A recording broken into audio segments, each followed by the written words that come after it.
Ladies and gentlemen, welcome to another wonderful day here to In-House Drafting. We're joined here by generic guy named Matt. The draft's already gotten started, so it's going to be quite interesting. It looks like they're going for, on this side of a draft, it's going to be a meme build. What we did is essentially we took the lowest ranked people on both sides, made them the captains, and they're not allowed to ask any questions about people's skills, preferred positions, or anything. They have to do the draft completely by themselves. So it looks like over here on Radiant, they've started off with Luna and Tuskban, pick up first draft Jakiro, followed by a PL and Pangalore band picked up with Io. I don't know if they've been following the most recent Io builds, but Io can be quite devastating paired with the right carry, and gank teleporting in and out. Jakiro is a really nice cancel for that, but it does not stop the teleport. So what do you think, Well, you Matt? can't forget that if you're going to go meme build, the meme build right now is going to carry Io. So we might see that if we're going an actual meme build. That is an excellent point. Oh, yeah, mid-Io may actually pop up here. We did see a mid-Jakiro, so there we go. They picked their two mids first. We're gonna go with that. That's what's happening. It's a mid-Jakiro. So we essentially, who was that played? We have Alliance going up against EG today. No, who was that? Was it EG they went up against? I think so. I don't know. Yeah, no, because it was Arteezy. So yeah. We have S4 on Jakiro going up against Alliance with Arteezy on carry Ogre Magi, and whoever EG's... Ogre Magi and GPK on IO mid. Let's do this. Ogre Magi and Rubik, huh? Interesting. I could see it. Them wanting to... I don't know, because if they could send Ogre offlane, he could be a tanky offlane, but they could also just say screw it, put the tanky support in safe lane. Well, Ogre's quite devastating, definitely, but Rubik has been amazing in pretty much every patch. His damage output, and they had to hard nerf the bonus they gave him with his attack bonus, speed bonus. They realized that by giving an attack speed bonus, all of a sudden Rubik was impossible to lane against. So they did remove that last patch, but I don't think that takes away a lot of his threat. He's still probably one of the best positions fours or mids. Now, obviously not mids, but you know what I mean. Ooh, supports transitions to high damage. Now that is a lot of supports on the side. That is a lot of support, but it is a lot of stun / semi-stun. Their counter initiation so far is a lot better than Dire. Dire's definitely going to have to pick up something like some kind of initiator that can deal with that much lockdown. Io's obviously going to get people out, but at what cost, you know? Now here's the question. What rank would you say that these captains are? Because you said they're the lowest rank, right? Lowest rank possible. So I think our lowest ranks were Heralds. So we're talking about 1,000 MMR here. So their knowledge of the game is peak performance. We're talking about EG and Alliance level drafting here. We have we've been ignoring the bans a little bit, but it does look like the bans have some no purpose to them. There's no purpose whatsoever in these bans. It looks like Radiant's just banning carries basically. Ooh, and one of the worst characters in the game right now. There you go. I do not know what Dire's plan is. I don't know if he was around when the IO Pudge or Chen Pudge hook, like Fountain Hook, was a thing, but that doesn't work anymore. Yeah.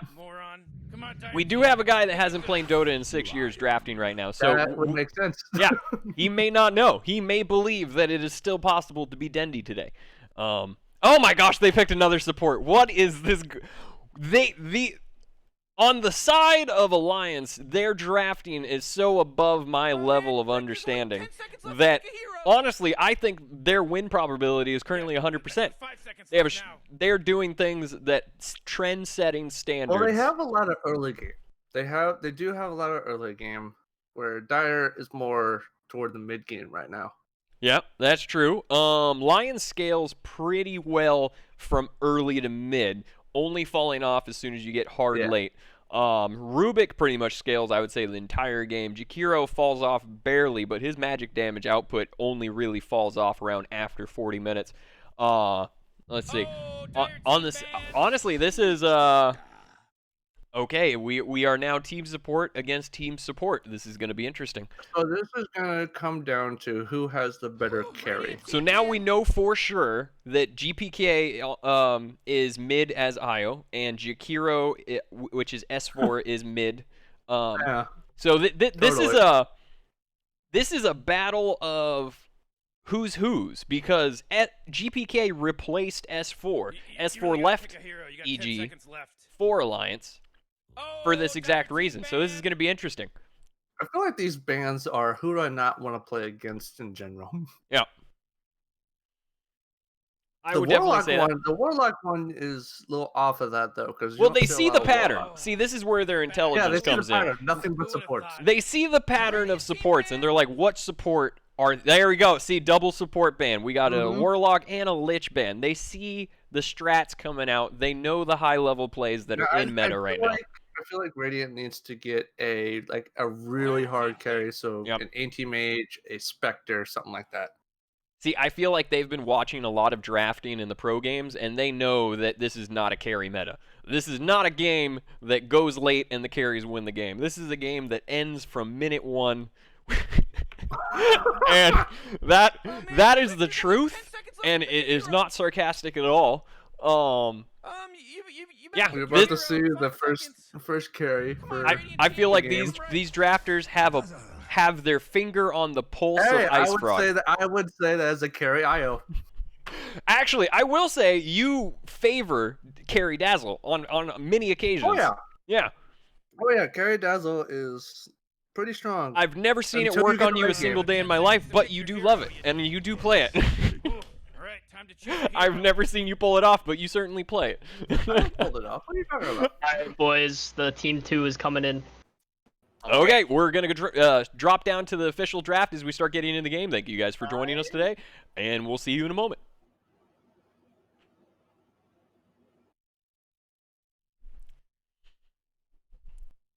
So let's start talking about this while we're waiting for the game to actually get started here. Matt, you tell me your impression of what's going on here so far. It's quite interesting.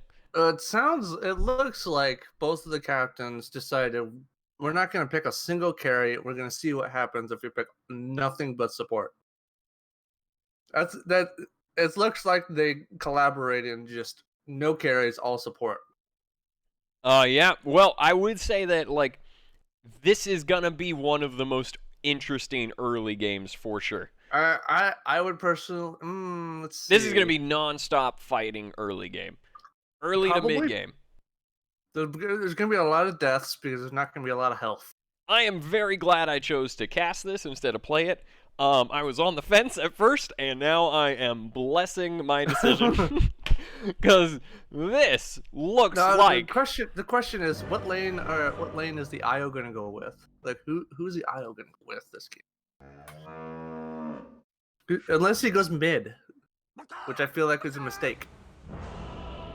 Well, let's do a roll. I think that this is essentially a complete guess on who's going to win as far as win probability. So, let me see. Maybe the game stats will actually give us...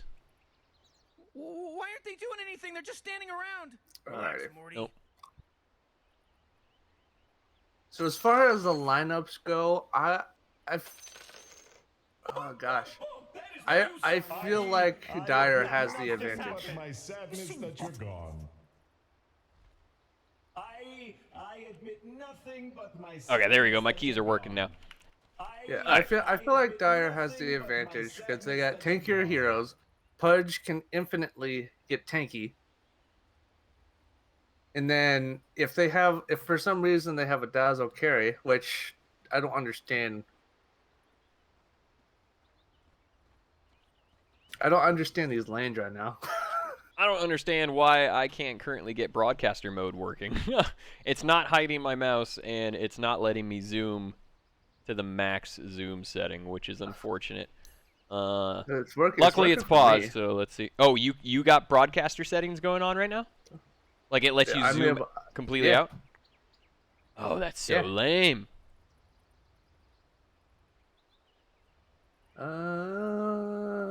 Let's see.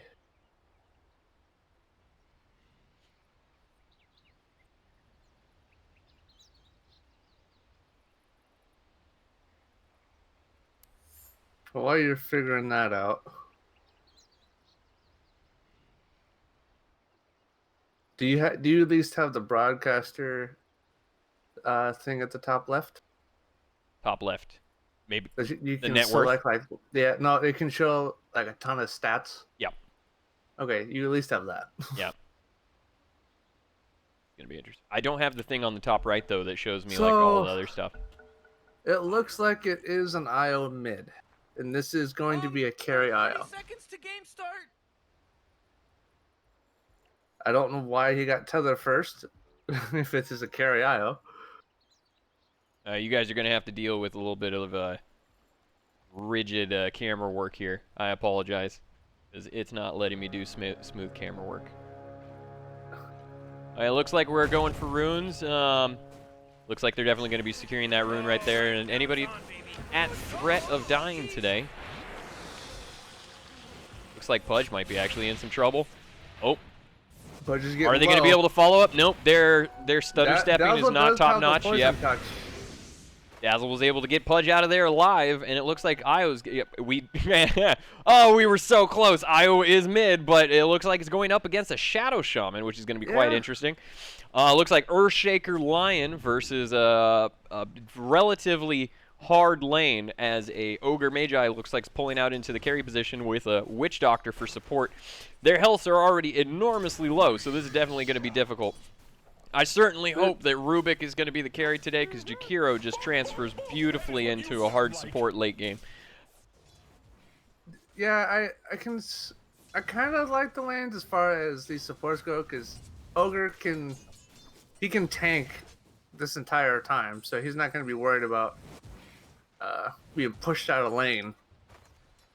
And then it's Rubik as the carry. I don't know how I feel about that because yes, he can steal spells and pretty much become multiple heroes.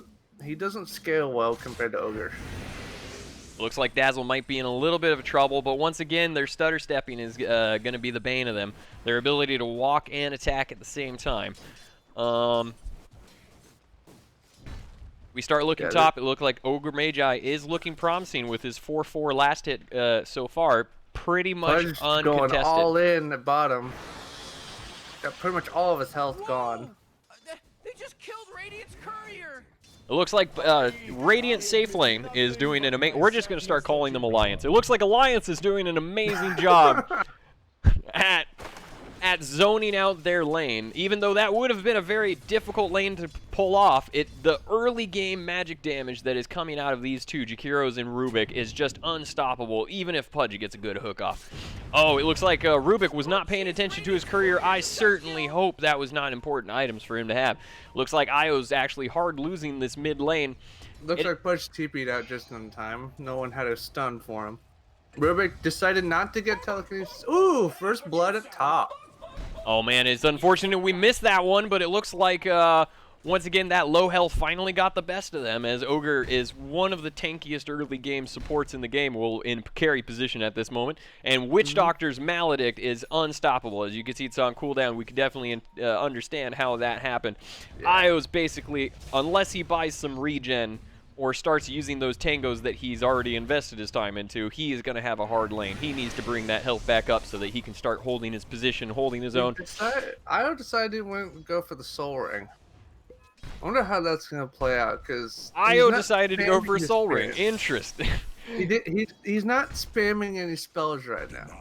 I'm going to have you be the designated item checker, so I'm just going to be like the camera guy, and then that's fine. Yeah. Oh, it looks like we got some more contesting going on right here. Oh, they got the Maledict off. That is a dead lion if this Witch Doctor plays it appropriately. There we go. Got popped. This Ogre Magi, he does have a Quelling Blade, but does not have the slow necessary to really punish this Earthshaker unless he overextends. It looks like Shadow Shaman is fully aware that he has dominated his lane. He does not have anything to fear right now.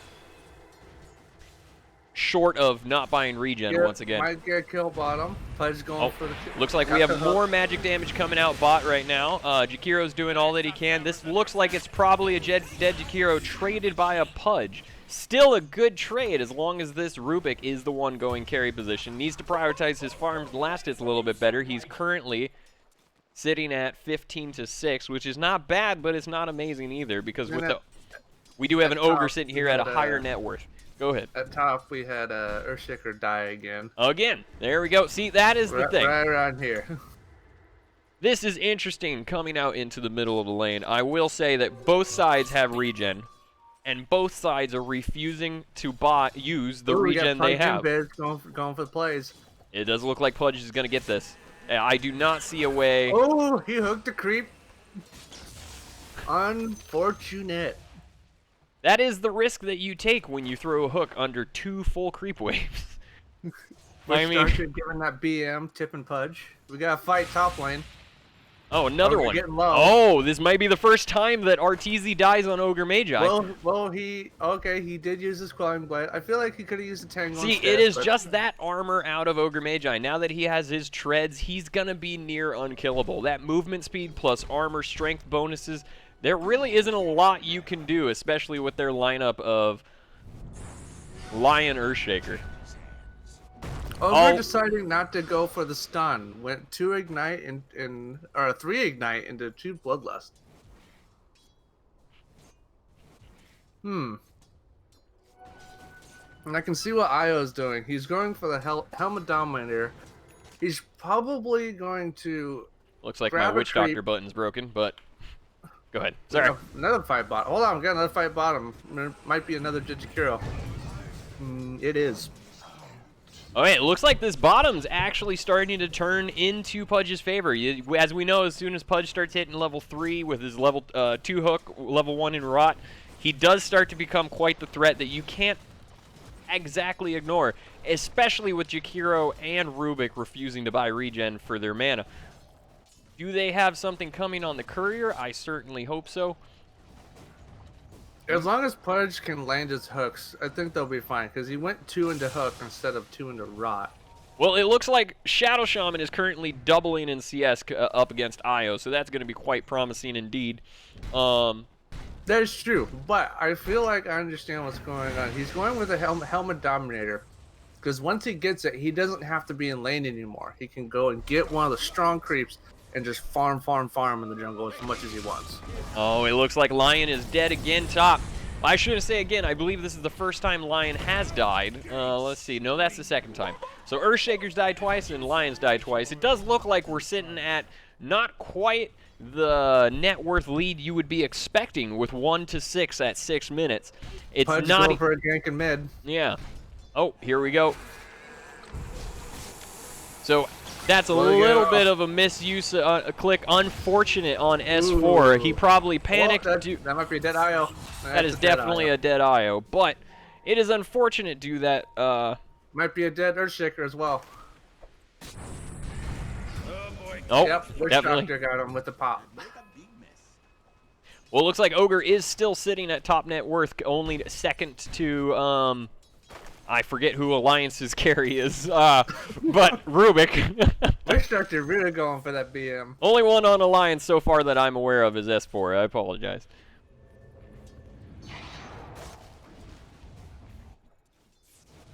Do you have names on, by the way? Yes, why?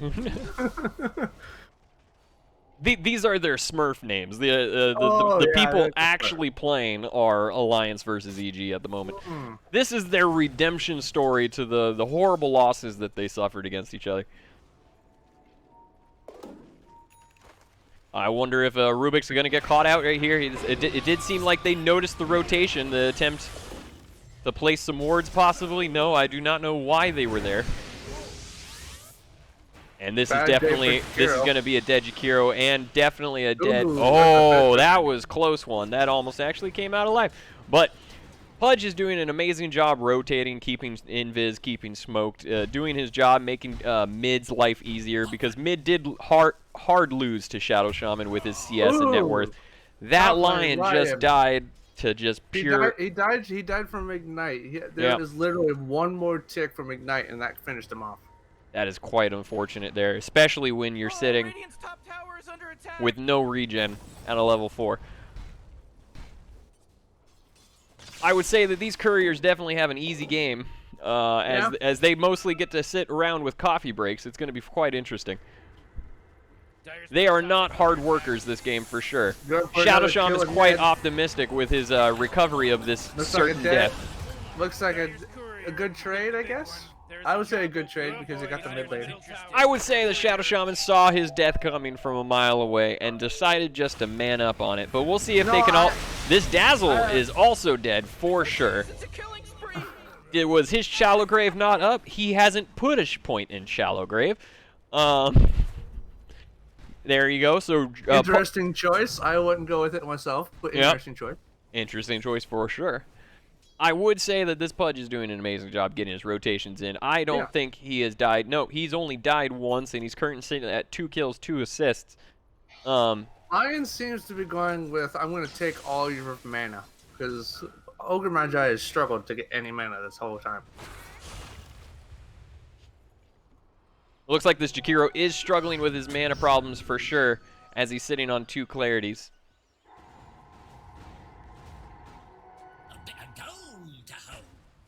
You have Io about 100 gold away from his helm. We'll see how fast he can farm. It does look like we're getting a rotation down into Radiant bottom on behalf of EG, but it looks like Alliance is sniffing it out. They're playing safe into the woods here. And we'll see if Alliance capitalizes on this space that's being created and finds a way to push. Unfortunately, it looks like their offlane is a sitting Lion, which... Can't get that hook. Ooh, just off.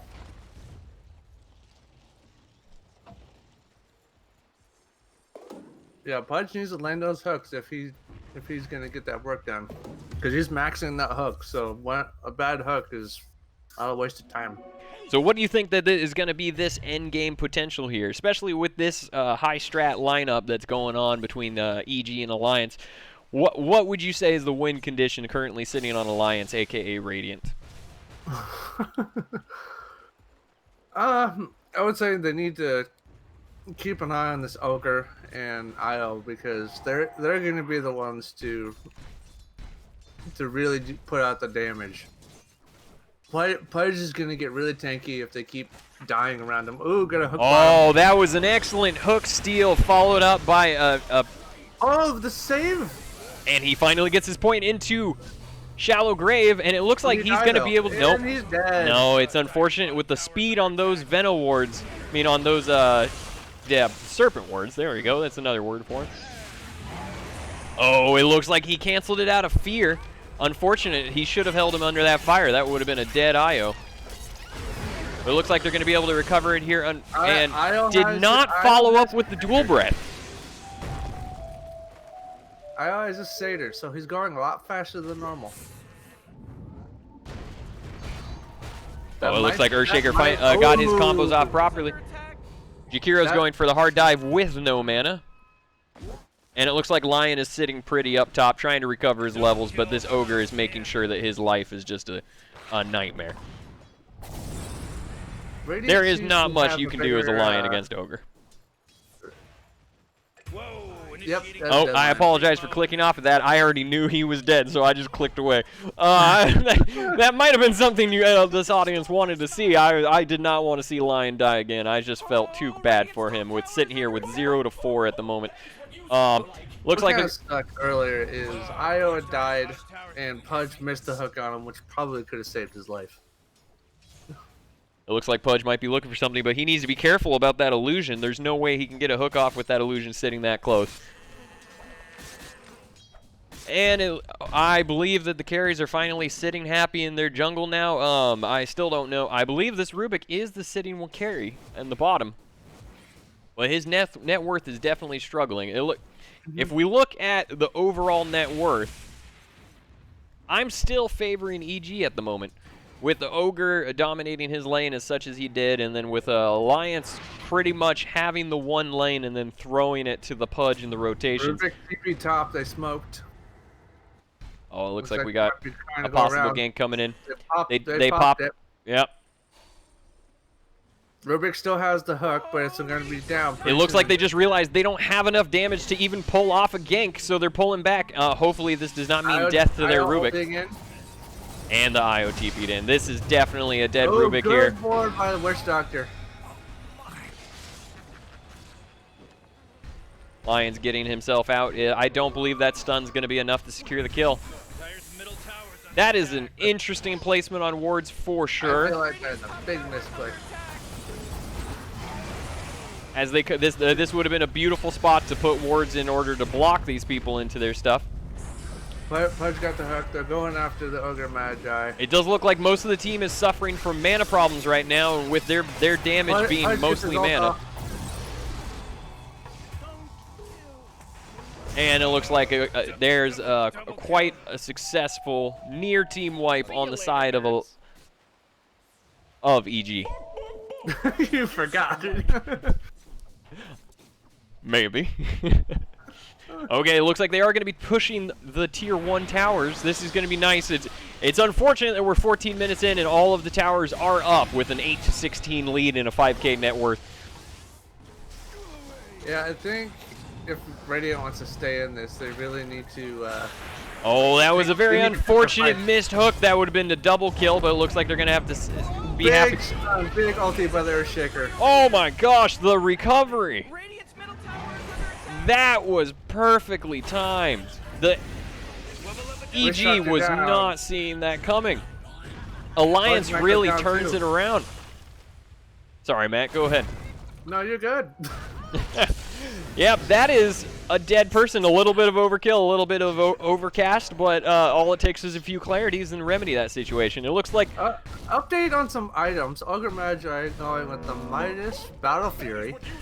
that does sound like the stereotypical ogre build. I would agree with, yeah. Yes, nothing but greed. Now, even though Shadow Shaman has now peaked above Rubik in net worth, it doesn't look like he has put his net worth into any items right now. It's going to be interesting, sitting on 14k gold, what item he's possibly saving up for. This Rubik's definitely in trouble. I wonder if this Ogre's going to be able to get his stun off. Mid. Ogre's cast range is definitely struggling, but he was able to pull it off. That is why most of the time you do get an Aether Lens, even if you're going carry Ogre. I will say that is probably a little bit of greed in the Battle Fury. While they were fighting at bottom, Io went and killed the Shadow Shaman all by himself. Well, there are definitely too many kills going on around the map for me to keep track of. I will say that much.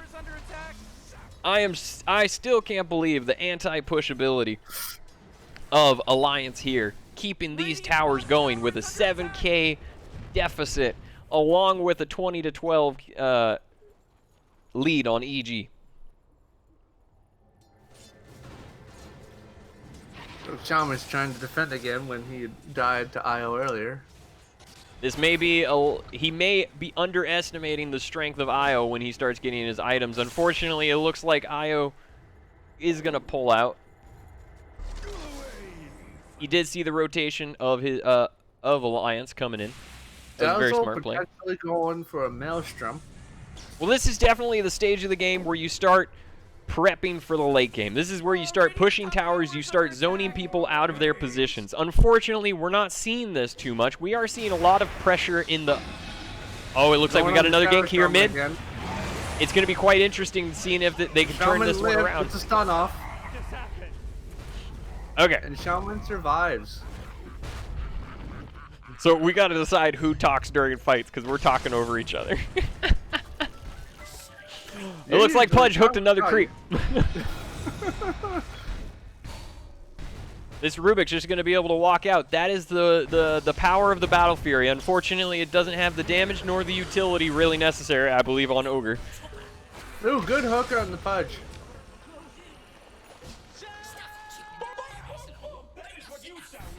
With Ogre sitting as an int hero, it is quite interesting.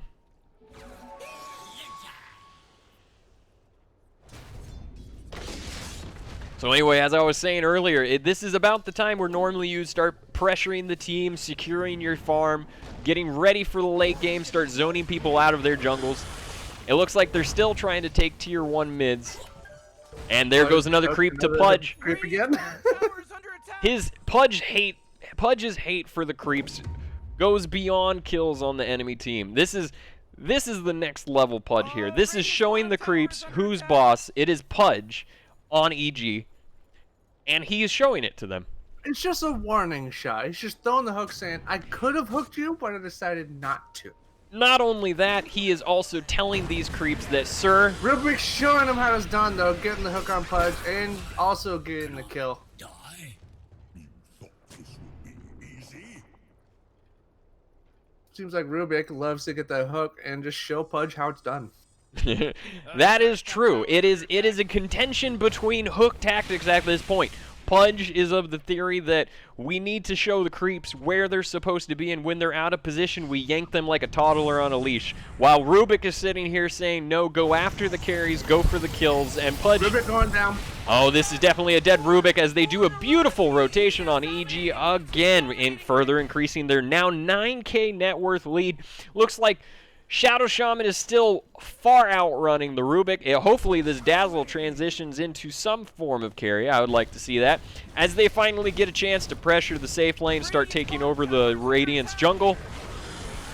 It's nice. Shaman got hooked by Pudge at top. Oh, this Maledict may be Ward's just down. enough damage to take out this Jakiro. I do not know if he's going to be able to live through. Nope, this is a dead Jakiro for sure as they continue to push the towers completely uncontested. Then... over on the side of Alliance, it looks like they are trying to recover by farming their triangle, but it is not going to be enough if they don't rotate to stop this tower push. Earthshaker's invis coming in for the kill on the Dazzle. Will he have enough mana and damage? I do not know, and the Lion TP'd in to follow up and finish that off. Thank God for that. That is the problem when you do buy all supports, is you have innate mana issues compared to your damage output with no right clicks. I believe that's probably the intention behind the Ogre Magi by going Battle Fury, is to recover that deficit in right click. Ooh, big ulti by the Earthshaker, getting three of them in there. That was enormous, but is it enough? Oh, it looks like Ogre's cleaning shop. Io's making sure his regen is there to keep the Ogre with max move speed, impossible to chase out, and then it looks like the mag damage is enough by a rotation by Jakiro. This Io was able to save his own life at the cost of his carry. Report IO. What you sound like, heist.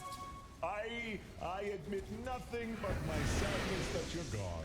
Looks like Jakiro's once again trying to defend that tier 1. Tier 1 mids and safe lanes are usually the objectives. This Ogre is not sitting happy, but he did finally get his Sang and Yasha, I believe. He is going for a hard position 5 support build. This is definitely a core. Okay, let's go to the Matt's commentary now that we're at the mid-game spot. And oh, looks like we got a rotation on Shadow Shaman. Io's coming in. He's going in hot. He's doing a beautiful job microing those stun creeps. Unfortunately, he did not get the kill off. Shadow Shaman was able to get out alive. Is this going to turn on Io, or is this Shadow Shaman going to get out safely? It looks like Io should be. Oh, Earthshaker rotated. This is a beautiful recovery on the side of Alliance. Rubik's sitting in perfectly positions, waiting to steal just what he needed from his people. Once again, mana issues are propagating, but their only damage in Ogre, as far as right clicks are concerned, unfortunately was stunned for the duration of that fight. Did not have any way to follow up. This is, even with the net worth lead, this is starting to look very favorable for Alliance. They're now caught up 22 to 27, even though there's still a 10K net worth. These supports need to start realizing that even though they pick supports, they are in harder farm positions and need to pick up the slack. Pretty much. We are looking.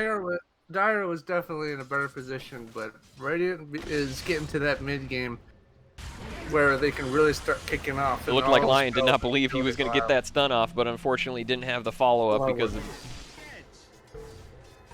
Team rotated. It looks like they're going to push mid objective again, even though it did not pay off for them the next time. It looks like Earthshaker's ultimate is back up, so we might see a repeat of the same issue.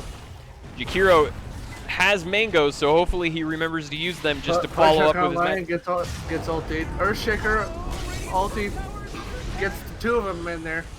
He got the ulti, but I don't think it was enough damage. I believe that these guys might be in trouble. Earthshaker's going out. Shadow Shaman's trying to come in. Grave by the dazzle. Earthshaker goes down by the dazzle. The Ogre's just going to be able to clean up. Unfortunately, the damage is just not there to deal with that much health and that much armor. 16 armor sitting at 31 health, 1,000 health, 3,100 health at 24 minutes. It looks like this is going to be a tier 2 Fallen, which means that they're going to be able to go secure that shrine in time for the 30-minute mark. Jeez, Radiant's middle tower just got wrecked. Now this is finally, this is nice seeing the objectives being taken. Now they're going to be able to definitely dominate their both triangle and jungle. I don't see any possibility of Alliance being able to farm up the farm that they need at this time, with their current highest net worth sitting at 8K and the current EG's highest net worth sitting at 15,000. Matt, are you able to see the win probabilities on your side? Looks like, again, they're pushing tier 2s. They're going to be able to take 2 tier 2s completely uncontested. Couldn't do much about Radiant's bottom tower. It looks like Alliance sees the inevitability in contesting these things, so they're pulling back, waiting for Earthshaker's ultimate to come back off cooldown, hopefully land a more successful Earthshock. I cannot. EG is now rotating back into their triangle, looking to secure more farm as they get ready to push again. Most likely top, but we don't know. Like, somebody grabbed a smoke. Looks like Pudge is looking for another rotation. Oh, he might find one, but he does not have the damage to follow up any of these heroes. He's going to get caught out of position, and now he has almost nowhere to go. This definitely looks like a dead Pudge, but the Blade Mail is definitely going to take the life of, oh my gosh, Earthshaker walked out of there alive. I did not see that happening. Looks like their team's finally rotating to follow up, but it might be a little too late. That's a nice liquid fire, unfortunately poorly placed. Should have placed down the hill instead of at an angle. And that's another Jedikiro. Looks like this is pretty much the opening they were waiting for. They can either do Roche right now with the DD rune that's sitting here, or they can push tier 2s completely uncontested. I want us to realize this. The Radiant carry, which I'm pretty sure is Rubik, is 9,000 gold behind the Ogre. Yeah, that is quite the deficit. These team fights have not been in the favor of Alliance. They have just been slowly scaling downward. It is quite shocking with their draft picks being so on point in a carry meta. That their inability to farm or output damage after their very minimal mana pools have been depleted. It is a pure luck of the draw that Alliance realized this deficit problem and built physical damage instead of relying on their pure innate magical supports. I think this Ogre could go for a Daedalus because he is hitting so fast that crit would just be massive, and he's hitting for. It looks like we do got a rotation. We got a DD rune on Ogre. Io's coming in with the support. I do not believe that there's. I do not believe there's really anything they can do against this much health and this much armor on an Ogre Magi. With those castable spells just locking people down. Oh, looks like they do have some vision on the high ground. Earthshaker's going to throw out a panic Earthshock and really get nothing from it. This Jakiro, forgetting his liquid fire exists, is definitely being a detriment to some of these team fights, for sure. Yeah. Jakiro seems to be taking too long to throw out spells, along with the Earthshaker.